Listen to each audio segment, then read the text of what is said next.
Mainit-init na chismis. Aktor inaming hindi pa nagkaka-girlfriend dahil may iniibig pa siyang girl. Hindi pa raw siya nakaka-move on.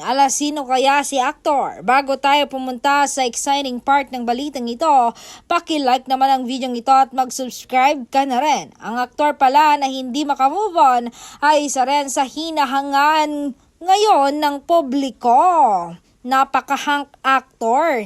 Hindi pa raw siya nakaka-move on kay Bill Mariano, kaya't hindi interesado sa iba kahit ang daming naggagandahan at nagsesiksihan sa showbiz industry. Pero pass muna daw siya.